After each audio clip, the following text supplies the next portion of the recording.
नमस्कार दोस्तों, human news में आपका स्वागत है। मैं हूं विजय।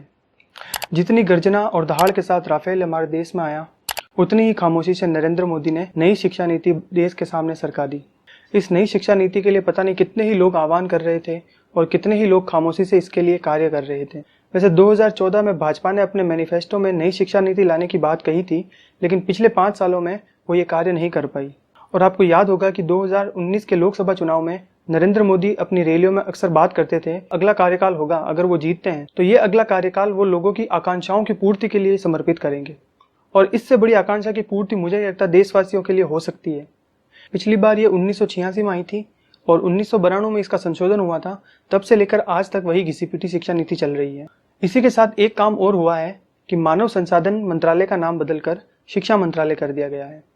तो क्या इससे पहले मानव संसाधन हुआ करता था, या अब मानव संसाधन नहीं रहेगा? लेकिन मानव संसाधन है क्यों, जब हमने अपने संविधान में यह कह रखा है कि हम भारत के लोग, यानी हमने अपने संविधान की ही शुरुआत इस बात से की है कि हम भारत के लोग, यानी भारत के संविधान को शक्ति मिलती है हम भारतीयों से। तो क्या हम भारतीय संसाधन है? मानव को संसाधन समझने की जो विचारधारा है वो अब्राहमिक रिलीजन्स में है, अब्राहमिक पंथों में है। भारत में मानव को एक कृति माना गया है, वो भी परमात्मा की सबसे महान कृति, सबसे सुंदर कृति। ईश्वर ने हमें बुद्धि इसलिए दी है ताकि हम अपने साथी जीवों के साथ दया, करुणा और समन्वय के साथ रह सकें। मानव को संसाधन समझना बिल्कुल वैसी ही सोच है जैसे कि महिलाओं को भोग की वस्तु समझा जाता था। तो नाम बदलकर शिक्षा मंत्रालय कर दिया गया है, उसका तो मैं पूरा समर्थन करता हूं। और अगर जो लोग सोचते हैं नाम में क्या रखा है, तो वो जाकर एक बार योगी जी से पूछ लें। नाम ना बदल देना तो नाम बदल देना।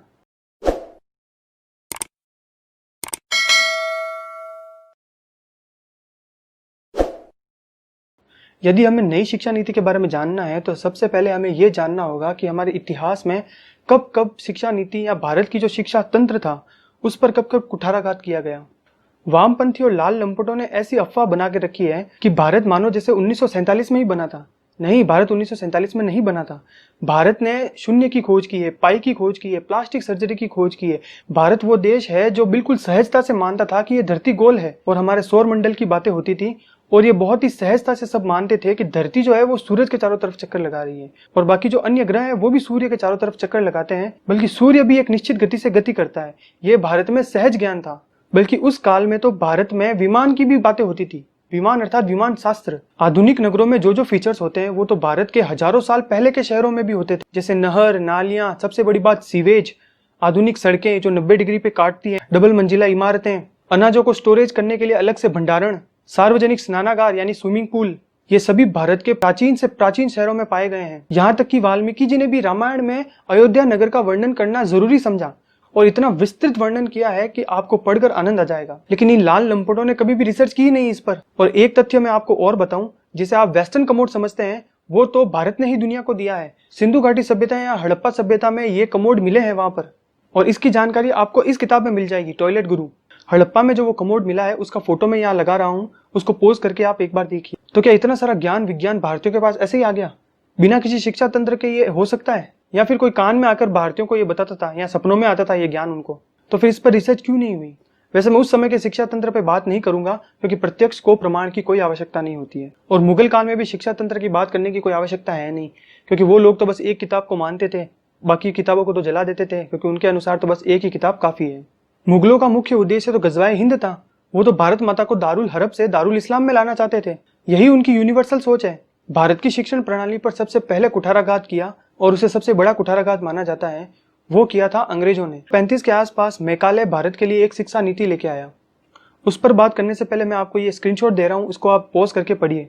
ये जो जानकारी है वो तथ्यात्मक नहीं है, इसे विवादित बना दिया, बिल्कुल वैसे ही जैसे भारत की हर गौरवान्वित करने वाली जानकारी को विवादित बनाने की कोशिश की गई। वास्तव में कहा था कि वो भारत के लिए शिक्षा नीति इसलिए लाना चाहता है ताकि भारत में गोरे अंग्रेज पैदा किए जा सकते। उनका खून, रंग, रूप और शरीर तो भारतीय होगा, लेकिन उनकी विचारधारा और सोच अंग्रेजों की हो जाएगी, ताकि अंग्रेज जो भी भारत के लिए पॉलिसीज बनाए उसको लोगों तक ये काले अंग्रेज लेके जाएंगे और ये लोग बताएंगे कि अंग्रेज जो है भारतीयों के लिए कितने बड़े बड़े कार्य कर रहे हैं। तो जब तक अंग्रेजों ने राज किया तब तक उनकी शिक्षा नीति चली, और उस शिक्षा नीति से निकलकर कितने अंग्रेज निकले वो तो हम सभी जानते हैं। फिर बारी आई भारत की तथाकथित आजादी की। तथाकथित मैं इसलिए कहूंगा, किसी की भावनाएं आहत हो रही हो तो मुझे क्षमा कर देना, लेकिन भारत की जो आज़ादी और विभाजन के जो डॉक्यूमेंट्स हैं उसके बारे में आज तक किसी को कुछ नहीं पता, इसलिए मैं भारत की आज़ादी को तथाकथित कह रहा हूँ, मुझे क्षमा कर। चलिए छोड़िए, इसके बारे में कभी और बात करेंगे। तो अब बारी आई हमारे हाथों में, हमारी ही शिक्षा नीति हमें बनाने का मौका मिला 1947 से लेकर 77 तक, और उसमें भी 20 साल उन लोगों ने शिक्षा नीति में डोमिनेट किया जो कि सिर्फ एक ही किताब को मानते थे, और उन्होंने शिक्षा का पूरा एब्रामाइजेशन किया, यानी एब्राहमिक रिलीजन या पंथों के अनुसार शिक्षा नीति बनाई गई। भारत के इतिहास को हटा दिया गया, आक्रांताओं के इतिहास को डाल दिया गया, गुप्त वंश के स्वर्ण काल को भुला दिया गया और तुर्कियों का अंधाधुंध इतिहास डाल दिया गया। और हमारे पहले शिक्षा मंत्री कौन थे? मौलाना आजाद। वो तो खुद को भारत का मानते भी नहीं थे, वो तो खुद को हमेशा अरब से जोड़ते थे, और जिन्ना को मिल गया पाकिस्तान और मौलाना के हाथ में कुछ नहीं आया। और ये मैं आरोप नहीं लगा रहा हूँ, अगर आपने पुष्पेंद्र जी के वीडियोस देखे हैं तो उन्होंने इस बात को कई बार बोला है कि मौलाना आजाद जीते जी कभी सच नहीं बोल पाए, और मरने के बाद उन्होंने अपनी किताब में कुछ पन्ने घुसड़वाए जहां पर उन्होंने सच बोला। तो मैं कह रहा था कि जिन्ना ने ले लिया पाकिस्तान, मौलाना जी को यहाँ पे कुछ नहीं मिला, और मैं मौलाना जी के बारे में ऐसा क्यों बोल रहा हूँ? चलिए आपको एक बात बताता हूँ। उस समय जो है मौलाना जी वापस दूसरी बार कांग्रेस के अध्यक्ष बनने वाले थे, और उस समय तय था कि जो भी कांग्रेस का अध्यक्ष होगा वो ही प्रधानमंत्री बनेगा। तब गांधी जी ने वीटो लगाकर मौलाना जी को अध्यक्ष पद के लिए रोका, और तब जाकर कांग्रेस समिति ने हमारे सरदार वल्लभ भाई पटेल को अध्यक्ष चुना। लेकिन गांधी जी की जिद की वजह से नेहरू जी को अध्यक्ष बनाया गया, और आगे चलकर वो प्रधानमंत्री बने, और मौलाना जी को शिक्षा मंत्री बनाया गया। 1947 से लेकर 58 तक मौलाना आजाद हमारे शिक्षा मंत्री रहे, और भारत के इतिहास को आक्रांताओं का इतिहास बनाते चले गए। और उनके बाद आए हुमायूं कबीर, उनकी भी विचारधारा यही थी। और उनके बाद आए MC छागला।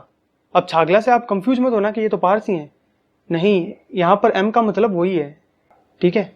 MC छागला वो इंसान थे जिन्होंने BHU से हिंदू शब्द हटाने के लिए जोर लगा दिया अपना एडी चोटी का, और 60 के दशक में इस पर संसद में बहस भी हुई है। और यही वो आदरणीय शिक्षा मंत्री है जिनके दिमाग से JNU निकला है। और इनके बारे में एक और इंटरेस्टिंग चीज बताता हूँ। 1980 में जब भाजपा का गठन हो रहा था तो यही छागला साहब को मुख्य अतिथि के रूप में बुलाया गया। मुंबई में हो रहा था शायद अधिवेशन।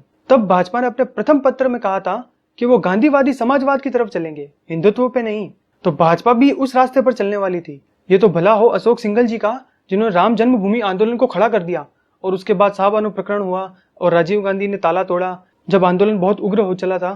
फिर आप जानते हैं आडवाणी जी ने इस आंदोलन को हैंडल किया, और फिर आगे चलकर इस तरीके से बीजेपी हिंदुत्व के रास्ते पर चली।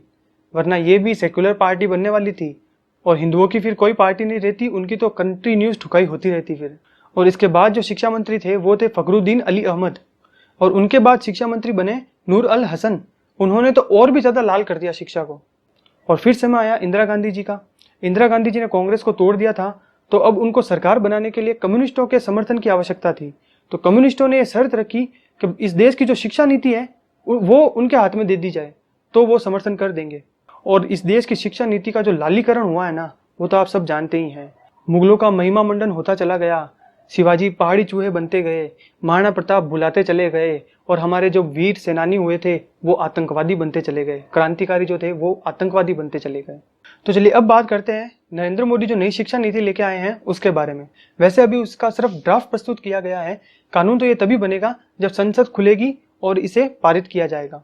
इससे पहले मैं आपको इतिहास की एक और छोटी सी बात बताना चाहूंगा ताकि आप एक रेफरेंस पकड़ सकें। जैसे गांधी जी ने भारत की अर्थव्यवस्था के लिए अपने विचार दिए थे कि भारत की अर्थव्यवस्था ग्रामीण बेस होनी चाहिए, वैसे ही गांधी जी ने 1936 या 35 के आसपास अपने एक अखबार हरिजन में उन्होंने अपने विचार प्रस्तुत किए थे कि आजादी के बाद भारत में शिक्षा नीति क्या होनी चाहिए। और इस पर कांग्रेस की एक समिति भी बनी जिसके अध्यक्ष थे जाकिर हुसैन, और इसे शिक्षा की वर्धा योजना कहा गया था। इसमें गांधी जी के विचार थे कि दस्तकारी को शिक्षा में जरूर शामिल किया जाना चाहिए ताकि बच्चों के हाथ में कम से कम एक स्किल डेवलप हो सके और वो अपना रोजगार खुद सृजन कर सके। दूसरा, गांधी जी चाहते थे कि पहले 7 साल तक बच्चों को शिक्षा बिल्कुल निःशुल्क दी जाए और उनकी मातृभाषा में दी जाए। मातृभाषा जैसे वहाँ की लोकल लैंग्वेज, तमिल, तेलुगु, जो भी है उनकी लोकल लैंग्वेज, उसमें दी जाए। और वो ये चाहते थे कि दूसरी से लेकर 7वीं कक्षा तक जो है बच्चों को हिंदी में एजुकेशन दी जानी चाहिए, और 7वीं के बाद जो है इंग्लिश को इंट्रोड्यूस किया जाना चाहिए। रटाने की परंपरा बंद होनी चाहिए और बच्चों को प्रैक्टिकल नॉलेज ज्यादा से ज्यादा दिया जाना चाहिए। प्रैक्टिकल एक्सपोजर बहुत ज्यादा होना चाहिए। और हिंदी का समर्थन तो गांधी जी हमेशा से करते ही थे। और आज भी देख लीजिए आप, ये सीताराम कचौरी और आजदीप सरदेसाई जैसे लोग हैं, वो बस इस पूरे ड्राफ्ट में एक मुद्दे को पकड़ लिया, भाषा को, और इस पर पूरा आंदोलन खड़ा करना चाहते हैं। तो आने वाले टाइम में अगर आपको आंदोलन देखने को मिले तो आप हैरान मत होइएगा। इस मसौदे में 5 साल तक बच्चों को उनकी मातृभाषा में शिक्षा दी जानी चाहिए, यह बात कही गई है। और वो भी वैकल्पिक है, उन पर थोपा नहीं गया है। और अंग्रेजी जो है वो एक सब्जेक्ट की तरह रहेगी, उसे हटाया नहीं गया है, सब्जेक्ट की तरह पढ़ाया जाएगा। अब इससे जो है मिशनरियों को भी बहुत ज्यादा प्रॉब्लम होने वाली है, क्योंकि अगर आप ध्यान देंगे तो इस देश की जो प्राथमिक एजुकेशन है, नर्सरी एजुकेशन, वो पूरा का पूरा इन मिशनरियों के हाथ में है। और एक बदलाव किया गया है, वो ये है कि फॉर्मेट को चेंज कर दिया गया है।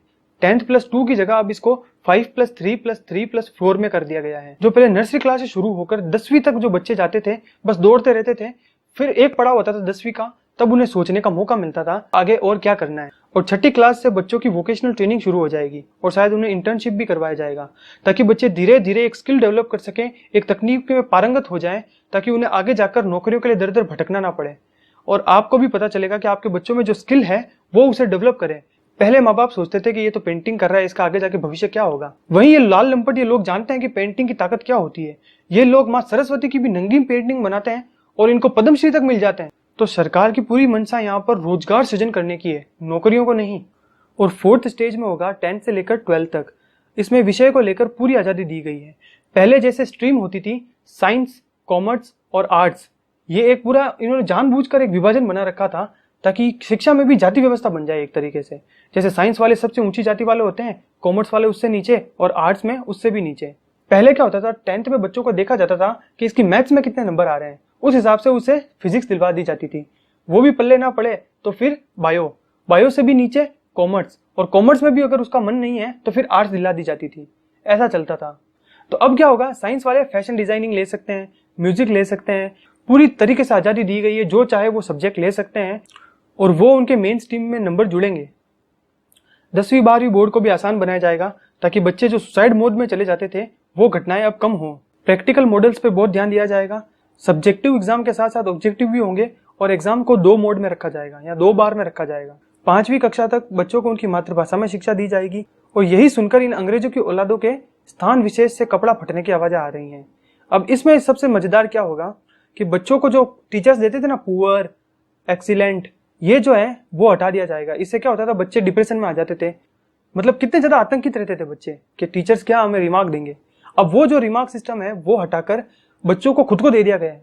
बच्चे अब स्वयं को सेल्फ एस्टिमेट कर पाएंगे और इसी के साथ साथ उनके जो दोस्त हैं वो भी उनको मार्क्स दें कि ये मैथ्स में अच्छा है, ये हिंदी में अच्छा है या किसी दूसरे सब्जेक्ट में अच्छा है।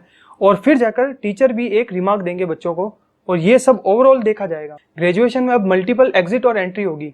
यानी आप अगर ग्रेजुएशन कर रहे हैं और आपको लग रहा है कि यार मैं तो गलत स्ट्रीम में घुस गया, 1 साल बीत गया, तो अब आप 1 साल में ही एग्जिट हो सकते हैं और आपको एक सर्टिफाइड सर्टिफिकेट दिया जाएगा उस स्ट्रीम का, जो कि पूरी तरीके से वैलिड होगा। और मान लीजिए आप दूसरे साल में एग्जिट हो रहे हैं तो आपको डिप्लोमा मिल जाएगा और 3rd और 4th ईयर में आपको पूरी डिग्री दी जाएगी। और एमफिल को जो है पूरा स्वाहा कर दिया गया है। जेएनयू में जो बुड्ढे बैठे रहते थे ना, अब इनकी जिंदगी पूरी झंड होने वाली है। जो इस देश में 18 से 20 स्टेट बोर्ड चलते हैं ना, उन सब में कुछ कुछ लेवल अलग अलग है। जैसे एनसीईआरटी है, उसका लेवल थोड़ा अलग है, बिहार बोर्ड है, उसका लेवल अलग है। तो अब क्या किया गया है कि इन सब के लेवल को मैच करने के लिए एक संस्था बनाई जाएगी जिसका नाम होगा परख। ये इन सब के लेवल को मैच करने की कोशिश करेगी। वैसे ये सलाह देगी, बाध्यकारी नहीं होगी, लेकिन फिर भी अब लंपट इस पर भी टूट पड़े हैं कि ये तो फेडरल सिस्टम पर हमला हो गया। अभी देखिए, बच्चों को अगर मातृभाषा में शिक्षा दी जा रही है तब फेडरल सिस्टम मजबूत नहीं हो रहा है। और यहाँ पर जब अलग अलग स्टेट बोर्ड का लेवल एक मैच किया जा रहा है ताकि हर बच्चा बराबरी पर आ सके एक बौद्धिक स्तर पर, तब इनको फेडरल सिस्टम खतरे में लग रहा है। अरे भाई, इस देश में राज्यों का निर्माण भाषा के आधार पर हुआ था ना, उससे फेडरल सिस्टम मजबूत हुआ था। और अगर अब बच्चों को 5वीं क्लास तक उनकी मातृभाषा में शिक्षा दी जा रही है तो क्या फेडरल सिस्टम मजबूत नहीं होगा? कमाल करते हैं यार, एक तरफ फेडरल सिस्टम खतरे में है और एक तरफ फेडरल सिस्टम मजबूत हो रहा है, उसकी बात नहीं करनी है। और सबसे बड़ी बात, अब जो मजा आने वाला है वो है पूरा सिलेबस चेंज होगा और लिखा जाएगा पूरा शुरुआत से नया। नीरज जी जैसे लोग यूट्यूब पर आकर पता नहीं कितने ही जागृति फैला रहे थे, अब उन सभी को न्याय मिलेगा और उन सभी की आवाज को सुना गया है। तो ये निर्णय बहुत ही सराहनीय है और बहुत ही ज्यादा स्वागत करने योग्य है।